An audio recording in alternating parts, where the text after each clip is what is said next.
these are interesting questions, and if you were able to do it, even though you weren't able to get it right, but you're able to get some part of it correct, then that's well done to you. If you attempted it and you got it wrong, that's okay, as long as you made the attempt. I think that's important. So I'm now using a new compiler called Jupyter. I'm not using online GDB. It does the same thing as online GDB. So I'm going to use this compiler. Although it looks different from online GDB, it does exactly the same thing as online GDB. So don't get confused by it. If I need to go from MUT to Miando Mall, right? I can take a taxi and I can go. And a taxi looks in one way. But if I take a car, I'm still getting to my destination, which is Miando Mall. It doesn't mean that there's a problem. The vehicle or the tool that I'm using does not create a problem for us. As long as we are achieving our goal. So whether I go by taxi or whether I go by car is immaterial. I'm getting to my destination, which is where I want to go to. So whether I'm using online GDB or whether I'm using Jupyter Notebook, that's what this is called, Jupyter Notebook, they both do the same thing. Jupyter Notebook is used more for when you're doing a lot more advanced programming. That is why I've not introduced you all to it. At your level, you really don't need to be using Jupyter Notebook, right? So let's now make a start. Let's look at some of these programs and let's look at how we should go about doing these programs. Just 1 second. I just want to set up something here.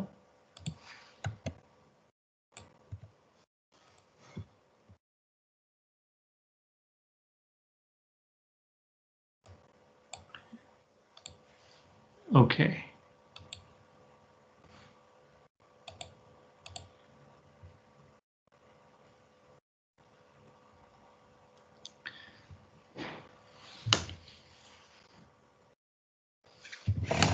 So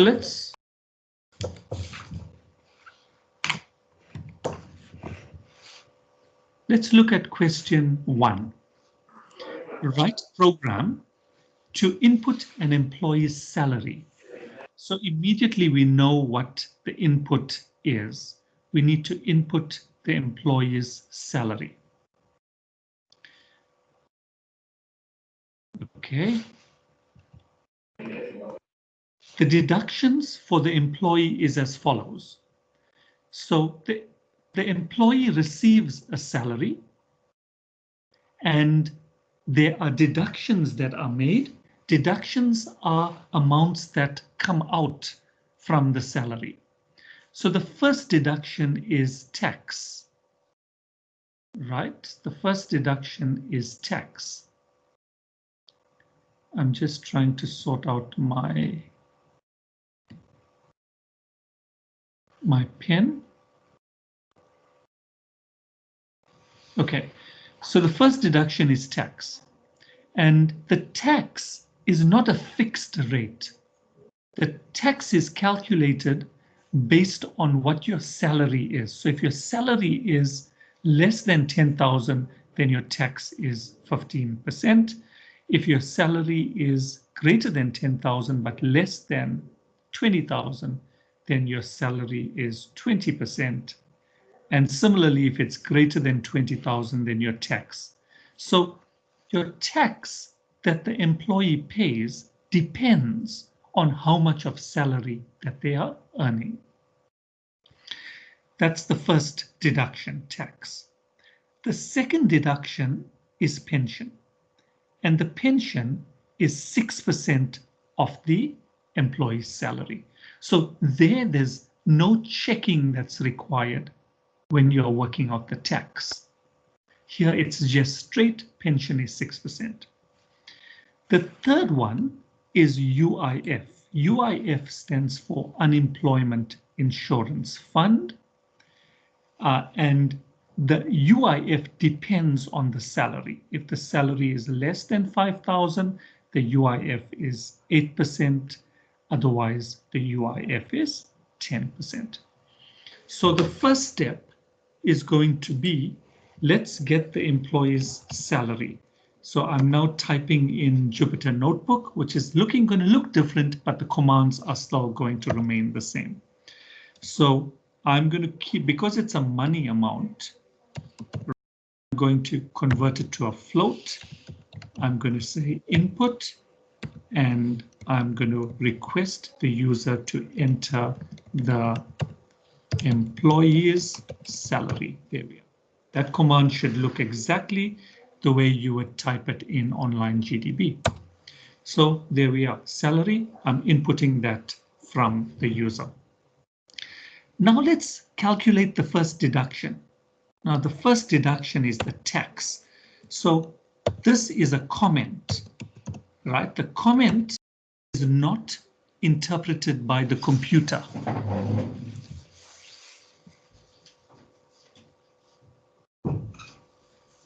The comment is there for us as the user. So I'm putting a comment. You don't need to use these comments in your program when you are writing your programs, but it's nice to have them. So if you want to use them, you can. So the tax is dependent on the salary. So I need to check if the salary is less than equal to 10,000. If the salary is less than equal to 10,000, then the question says that the tax is 15%. All right, the tax is 15% if the salary is less than. So I'm going to say tax equals 15% is 15 divided by 100 times the salary. That is it. That is how you work out 15% of the salary. Now, that's the first case when the salary is less than 10,000. I got the second case when the salary is greater than 10,000. The second case, the salary is greater than 10,000, but less than 20,000. Now, I'm going to write it as follows.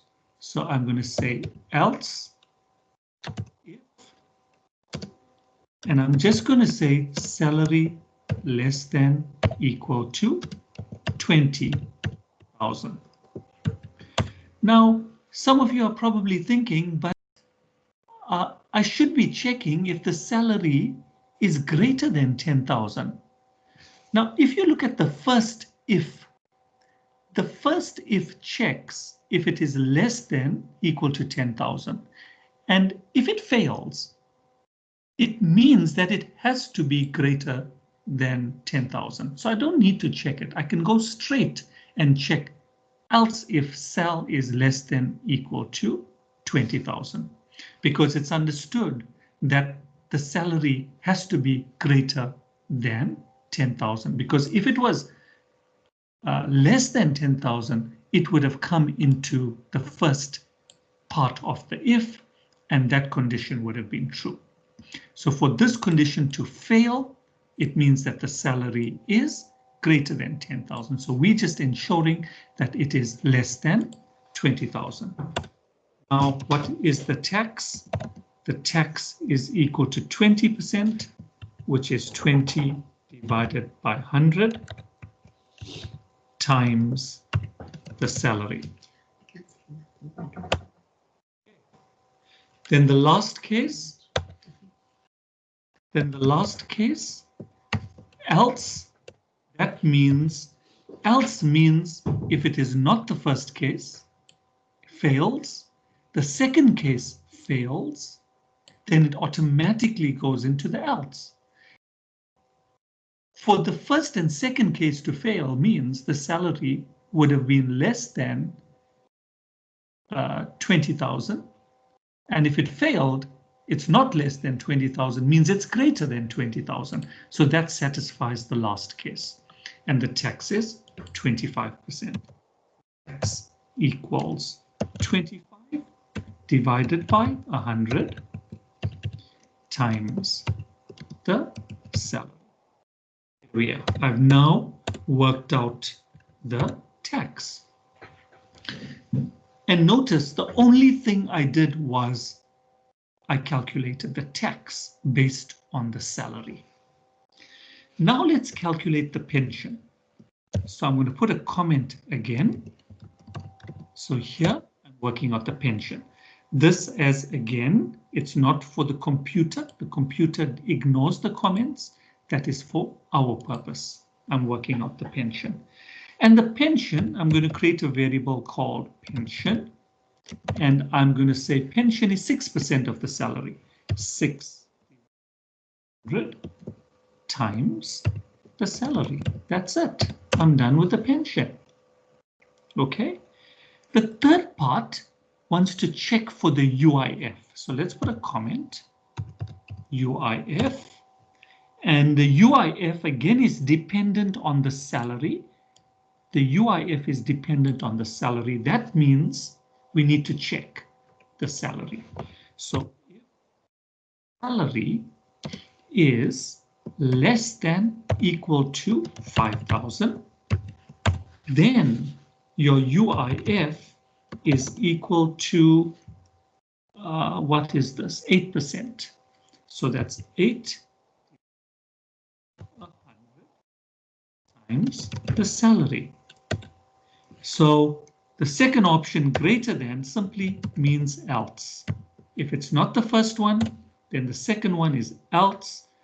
The UIF is 10% divided by 100 times the salary. So the first part, I just worked out the tax. The second part, there was no conditions or restrictions on the pension. So it was just a single statement with no if. And then the UIF had restrictions because it depended on the amount of salary that the person was earning. So I've done my input. I've calculated the tax. I've calculated the pension. I've calculated the UIF. So that is done. Right? Now, what does the question say? Find and output the employee's total deductions. I'm going to say deductions equals. What are the deductions? It's the tax that was worked out here. Right? So I'm adding up the tax plus pension plus the UIF. Each of these have already been calculated. There's the pension, there's the UIF. So these are already done. Tax, pension, UIF, add them up, and that gives me total deductions. And then we need to calculate the take-home salary. So take-home salary is, the take-home salary is this total salary minus the deductions.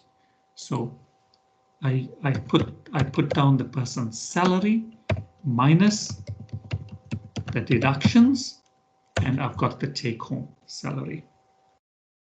And that is pretty much what we needed to do. What's left to do? I now need to output. So I'm going to say print the total deductions, and I'm going to print deductions. That's this variable here, deductions. I'm printing the same variable, but you know that it has to be converted into a string because the print statement wants a string value. And finally, I need a print take home salary is, and similarly, I'm going to convert to a string, and my variable is called take home. That's the one here that I just calculated. That's the one I'm now printing, take home. So this is a question that wanted us to input the employee's salary. Right, there it is here. Input the employee's salary. I've done that. It had a whole lot of deductions. And the first one was tax, pension, UIF, right? And I calculated them. Tax, pension, UIF. I worked out the total deductions because that's what the question wanted. Find and output the total deductions and the take-home salary. I did that calculation and then I outputted it. I printed it. So I'm pretty much done with question 1. Let's now give it a run, right? And as I'm running it, you will notice it's asking me to enter the employee's salary. So if I enter the employee's salary, let's take a value like 5,000. So if I enter 5,000, then the tax should be 15%. Okay, so immediately you can see I'm coming up with some errors over here, right? It's pointing and saying take-home salary equals cell minus deductions, right? So what is the issue? So the first thing I like to look at is my spelling. Did I get my spelling incorrect? Name deductions is not defined. So Deductions, that's how I spelt deductions. Deducat, so I've spelt it incorrectly here, right? So I'm going to correct that spelling. Deductions, that's a careless mistake that has been made. I've corrected that, and I think the same mistake was made when I'm printing it. So I'm going to correct that as well. The spelling is now corrected, right? That's what the compiler does. This is how I originally spelled deductions when I did the calculation. So when I want to use it thereafter, make sure you've got the right spelling. Make sure you've got the right spelling, otherwise it picks it up as an error. So that was carelessness on my side. Let's give it a run again. Let's enter the salary of 5,000. And this time round, it says the salary is 5,000. Total deductions are 1,450. The take-home salary is 3,550. So if you want to really test to see if these figures are correct, you know that 5,000 fits into this bracket of the tax. So you should work out 15% of 5,000. You should work out 6% of 5,000. And the UIF is 5,000, so this condition will be true. So you should work out 8% of 5,000 and add them up. You should then add them up on a calculator and test. And I'm confident, I'm very confident you are going to get 1,450. And if you take 5,000 minus 1,450, that answer is 3,550. So that is how you would go about writing your program. What I'd like to stress is, notice when I wrote the program, I left blank lines. Right? It's not compulsory for you to leave blank lines, but it makes the program easier to read. Because remember, it doesn't matter to the computer, but you are the one typing it. And if you type it properly, it becomes easier for you to read it, understand it, and then to code it. And if there's errors, to find the errors. So that's my advice to you when you're writing it. After